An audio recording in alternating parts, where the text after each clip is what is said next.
Hi, I'm Gail Rubin, host and author of A Good Goodbye, Funeral Planning for Those Who Don't Plan to Die. Welcome to today's show, brought to you by the fine folks at French Funerals and Cremations. As the doyen of death, check out the pearls, I'm all about getting the funeral planning conversation started. A doyen is a woman who's considered senior in a group who knows a lot about a particular subject, and that would be me when it comes to the party no one wants to plan, a funeral or memorial service. By thinking about what you'd want in your funeral and having that conversation before there's a death or illness, you can reduce stress at a time of grief, minimize family conflict, save money, and create a meaningful, memorable, good goodbye. That's what this program is all about. Just as talking about sex won't make you pregnant, talking about funerals won't make you dead, and your family will benefit from the conversation. So let's get this conversation started. Our guests today are Buck Dyke, Location Manager with French Funerals and Cremations, and Tom Antrim, CEO. Thank you for coming. Thank you for having us. The Cremation Association of North America tells us that in 1985, the cremation rate was 15% average of the US population. By 2007, that had gone up to 31%. And within 4 years, 2011, it went up to 41%. So what do you see going on here in terms of cremation? You bet. It has continued to rise in my 20-year career in funeral service. And really, I think there's a number of different contributing factors for that. The first one is people's mobility. We are moving all over the country now as a society, and very rarely do we grow up in one town and stay with all of our family. That was the pattern in the 40s and 50s. The 60s really changed that for a lot. So because we're more mobile, we're seeing families choose to do cremation and maybe take mom or dad back to their hometown where they once had a family burial plot or something like that. But it gives them an opportunity that's a little easier to handle cremated remains versus a full casketed body, and we see that piece happening quite frequently.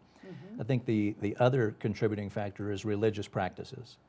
It wasn't all that long ago that the Catholic Church still had a very strong stance against cremation. And as Vatican II Council passed the ability for cremation to take place for Catholics with some certain criterias, that really has opened the doors. There are so many Catholics in the world, and that is impacting our cremation rate across the board. I think those two things are the biggest contributing factors that we've seen. Cost is also an issue. You bet. I think another one of the issues that a lot of people will bring out is the perception that there's a great deal of cost difference between a burial and cremation. And in some cases it is. In other cases, depending on what a family may select to do, it could be very paralleled to a burial and a cremation option on how they choose to take care of their loved one. But what we have tried to do, and I think a lot of funeral homes are doing the same thing, is we talk about having a full continuum of care within our family of companies. And so at French, we have the traditional side, the French Funerals and Cremation that has been here for 105 years, but we also have a different company that we set up under our family brand, the Cremation Society of New Mexico, specifically to handle families that really want to keep things simple. And that way they're able to watch their costs, make sure that it's still something that is desirable for them to have, and gives them a nice way to honor their loved one. So what actually happens with the process of cremation? Well, there's the core pieces that occur when any family member experiences a death. First off, taking care of that loved one's body. We come out in the middle of the night to the home or hospital, wherever that person may have been being cared for, and bring that person back to the funeral home. After that would be making contact with the family, meeting with them, finding out their wishes, how they'd like us to proceed. Cremation, for me, cutting my teeth in funeral service in the 21st century has been as normal a thing as burial has been. And so a lot of the families I serve are choosing that option. Some of the other key pieces for it too are going to be legal logistics, paperwork and permitting that needs to be taken care of, obituaries. Well, let's talk a little bit about that paperwork. That will vary from state to state. It does. But here in New Mexico, where this program originates, you have a cremation fee that the Office of the Medical Investigator charges. And I don't know what the fee would be in other states, but currently in this state, it's $125. And that applies You- to anybody. everybody who's cremated. Exactly. And the reason they do that? Well, part of one differentiator between cremation and casketed burial is the way that the body is treated. And for a physician to need to sign off on a death certificate saying that questions about that death have been resolved as far as they need to, and it is okay to proceed with caring for that person by cremation. Casketed burial can be done a little bit more quickly and does not require the same permit. Well, right, because when you cremate a body, if there's criminal activity involved, you're destroying evidence. Exactly. Correct. Yeah. There's no Yeah. reversing the process, so the medical examiner's fee really is kind of a safety guard for that. They won't sign off on everything until all of the necessary tests have been done and are complete, and they feel confident that they will not need a body to go back and get any more evidence. And that's when we're able to get that permit and proceed. Right. And in the procedure, you need a container before you can cremate a body. So it's got to be combustible. Every person that's cremated needs to be in some type of container. Now, often you might think casket like a burial, and sometimes that does occur, depending again on a family's wishes. Oftentimes you have what are called alternative containers or cremation containers made out of wood or particle board or cloth, cardboard type materials that are cremated along with the person. I heard that you could be cremated wrapped in banana leaves. Of course, we don't have those here in New Mexico, but It'd be nice to have some. a That little would mean we'd have some creativity rain, there. right? Right. Yes. So before a body is cremated, there are certain things that have to be done. Correct. A big one being that the family members have to authorize that person to be cremated. And the law is specific about who can do that dependent upon the circumstances. Also, the body needs to be identified. If the person has a pacemaker, that pacemaker needs to be removed because batteries will explode in the retort. Correct. Not good for that process. Yes, yeah, not good for the retort. No. And what's the temperature range that bodies are cremated at? Normal's about 1600 degrees, and it can vary person to person, but the general time frame is 1600 degrees for about 2.5 hours. Okay. The interesting thing with retorts today, even versus 20 years ago, 20 years ago was a lot of manual process still to get the heat up to a certain temperature that would allow that to happen. But now it's all automated. And so literally once the deceased is placed into the chamber and the chamber's closed, it is weighting out the body mass, the weight of the deceased, and heating appropriately Wow. to that temperature that's going to be needed. And so it is, as Buck said, up to 1600 degrees Fahrenheit in a very intense process. Well, and it's much more energy efficient with the kind of Very much so. monitoring Right. that you used to have to do manually. Exactly. And there are opportunities for families to actually have a ceremony sending the body into a retort. There are. We have an opportunity for them to witness the cremation if they would prefer to do that. And we've offered that for a number of years now, and quite honestly, it came in response to what happened in Georgia about 7 years ago, where some people had chosen cremation, but ultimately there was a provider that did not do so.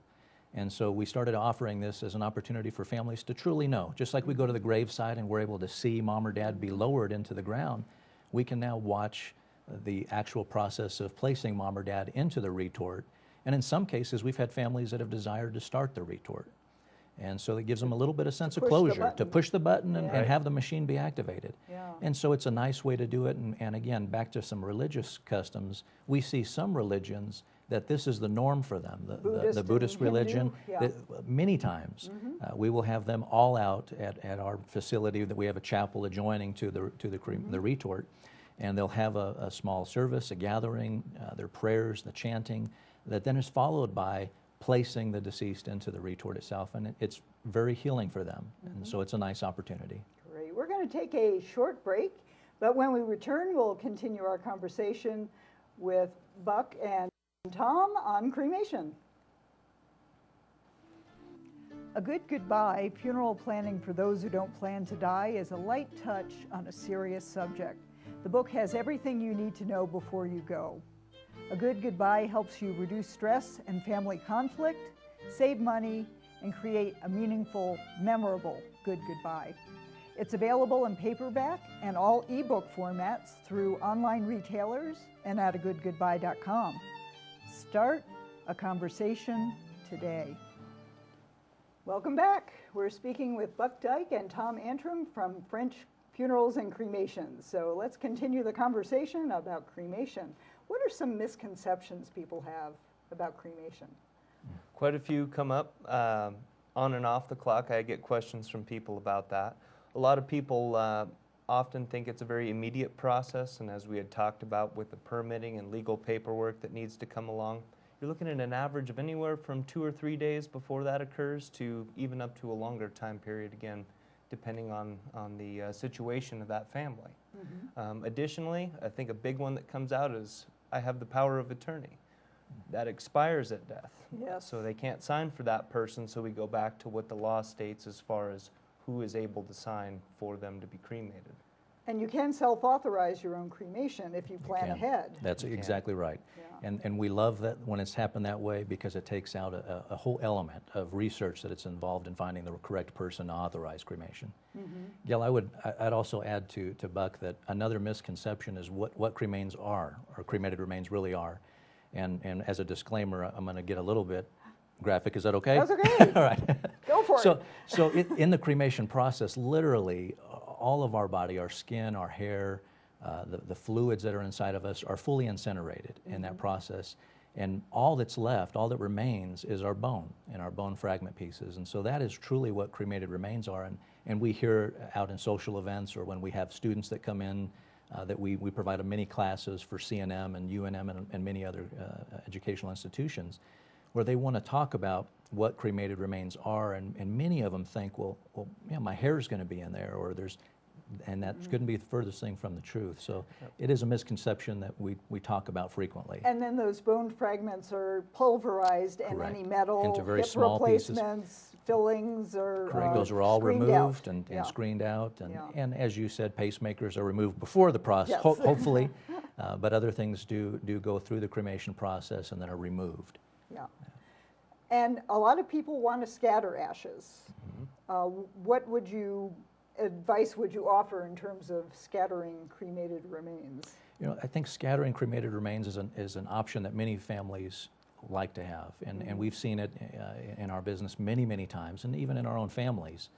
And so one of the things that we always talk about is making sure you have everything lined up. And so if you're going to plan on scattering, say, in the Sandia Mountains, there's a permitting process that you can go through, and getting a hold of the county that you're planning on doing it in, just to make sure that everything is good, is a good, safe bet. It's a safe bet, but you know, not always happen. There are no cremation police. Correct, and not always going to happen. We recently had a public official that had chose to do that, and they wanted to make sure that they had all the appropriate documentation just in case. Yeah. And so there is that piece. The other thing, more important than getting any piece of documentation to allow you to spread or scatter your cremated remains, is where you're planning on doing it. And I think many times we forget that once we scatter, they're gone.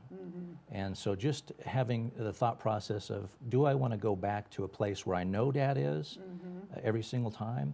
And so we often encourage families, if they say, I want to scatter, that's a great option. We can help facilitate that with you, but I encourage you to take a small piece of cremated remains and take them to a cemetery, a place that is permanent, a place that you can go visit. That way you still have some closure through that process, because we have so many stories, Gail, of families that have done the scattering and then later regret it. And one, for instance, a little brief story, if I may. We had a friend of ours, and also an employee of French a number of years ago, that scattered her father with her mother just outside their family home. They lived on some acreage up in I believe, Idaho or Oregon. And from the kitchen window, Dad was scattered around the tree. And about a year after his death, she was home visiting Mom, and her mom, one morning very early, went out to the tree and started digging around. And when her daughter asked her, Mom, what are you doing? She said, I can't stand that he's out here in the cold. So again, the mind starts some pieces with you, and you just have to think about all the implications that may mean for your family, either now or later on. Well, and I know you've set up cremation garden resting places, We have, including the Lobo section where Lobo fans can rest in eternity together. Yes, yes. Go Lobos. Well, let's talk about if you want to keep cremated remains with you. We have some urns and jewelry from a company called Shine On Brightly, which is based in North Carolina, and they work with artisans to create very special things like this wisteria urn. If you're, Yes. you know, you had a mother or grandmother who liked wisteria, you could work with the artist or to create whatever favorite flower for that person for their remains to rest in. There's this other smaller urn is Serenity urn, and that could be appropriate for splitting up among Very much. family members. Now there's something else that you can do. Oh, and here's a very tiny metal keepsake urn. So again, for splitting up among family members, it's got a nice little rock on top of there. Another thing you can do with cremated remains is work them into glass artwork. This and this are both paperweights, and the white design in them would be created by swirling in the cremated remains of a loved one. Doesn't take a lot, No. so you would still have remains that you could inter somewhere or keep in an urn or whatever. Other glass things, this is a pendant that would have cremated remains within and on the back. And even memorial jewelry that doesn't necessarily have to involve cremated remains. This is probably a little hard to see, but there are photos of people on this bracelet. So it's a little keepsake beautiful, bracelet. yes. And you all brought some. This red one is made here in New Mexico, yes? Right here in Albuquerque. And it's made out of wood. And thummies. Let's talk about thummies. These are little teeny, the thumbprint of the deceased Literally the thumbprint, yes. before they're cremated. Yes, yes. Yeah. That would be important. Another good time to take prints. Yes. Yeah. So lots of different things that you can do artistically with cremated remains to keep them around. So those items are primarily from Shine On Brightly, and you might want to check those out. But then, you know, you can also do other creative things with them. They can be worked into reef balls and Exactly. improve the marine environment. You can make them into fireworks and Even go to space now. go to space from the spaceport here in Turned New into a Mexico. That's right. Yeah. Yeah. So what are some of the more memorable services you've seen done with cremated remains of loved ones? You know, I'll tell a brief story and then we'll let Beck go forward. A number of years ago, we had a young man that had passed away here in Albuquerque that was cremated, and the family wanted to do something that was indicative of his life. And so they chose to have his services at the Rio Grande Nature Center, where we had an outdoor tent placed up in the evening, which was his favorite time of night, to go out and listen to birds. And so the family had little stuffed animal birds that each had their own chirping as you squeezed them. And so they would bring those out and give those to the guests that arrived. It was just very unique and a tribute to him that was something very important for him and something his family really remembered. And so that was one that has stuck with me over the years that just truly reflected his life. I got to go to one at the biopark in the Japanese garden. Yes. That was gorgeous. Beautiful scenery all the way around. So that's one. And one other one, and actually I have a little piece that if I can show you this, if that's all right. Okay, sure. This is actually a stone carving from a Lakota Indian. Oh, wow. And he passed away, this gentleman passed away in 1999. And we had a service where he was part Indian and also part very Western, musket loading hunter, loved doing those things. And so his service was outdoors again at the cemetery, and they had the two Lakota Indians came down from South Dakota area and did their ceremonial piece and actually presented me with this for helping him move into the afterlife. And also his Association of Musket Loaders came and they actually gave him a 21-gun salute send-off. Oh, That's So wonderful. just a beautiful tribute to a unique life and just a great story. And I know Buck has some stories Oh, too. sure. Yeah. You know, and some of the things that really stand out to me are the people that attend, because a big part of that celebration of that person's life are all the people that were involved in them. I had a family member of people I was serving, passed away, and the family, we had talked about the caskets and the containers that they were in. Well, this gentleman was in one of like a felt type container. He was a younger person actually too, as well, but a big participation piece that people seem to get a lot of satisfaction out of, and kind of coming with new traditions, whereas maybe something like this would have been pretty frowned upon years ago. People came up and signed messages right on the cremation casket itself. His body was actually at the service before he was cremated. And then people also left things, flowers, notes that all stayed with him. The family requested they be cremated along with him, and you could see people got a lot of comfort and celebrating that person's life that way. Well, and one of the things about cremation is that it gives the family more flexibility in scheduling a celebration of that person's life. Right.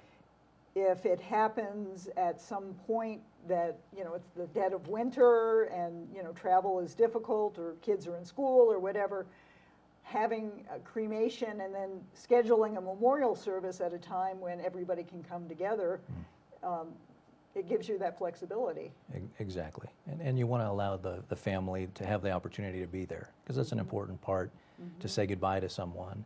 And so you're right, cremation does give a very flexible time frame for people to do so.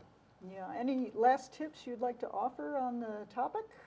I think as you think about cremation and any type of funeral planning, it's something that all of us are faced with, whether you're 99 or 20 or even younger. We know that at some point we're going to die, and we're going to be faced with taking care of our parents or our grandparents or a spouse or another loved one, and so it's important to make sure that you're thinking ahead. And your that's the key. pets. Quick word Beautiful, about pets. yes.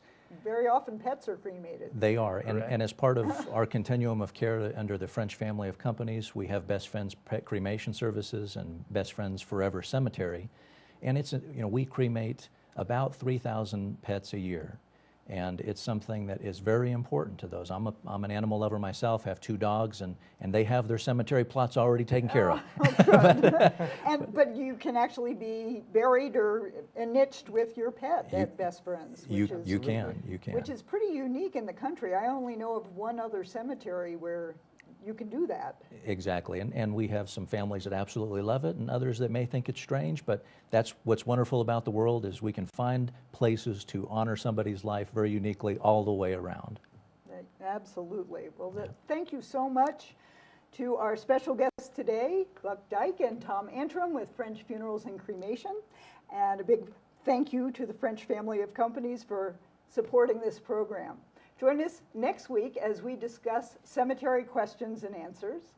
You can find out more about today's topic, as well as a lot of other stuff, at my website, agoodgoodbye.com. Remember, talking about sex won't make you pregnant. Talking about funerals won't make you dead. Start a conversation today.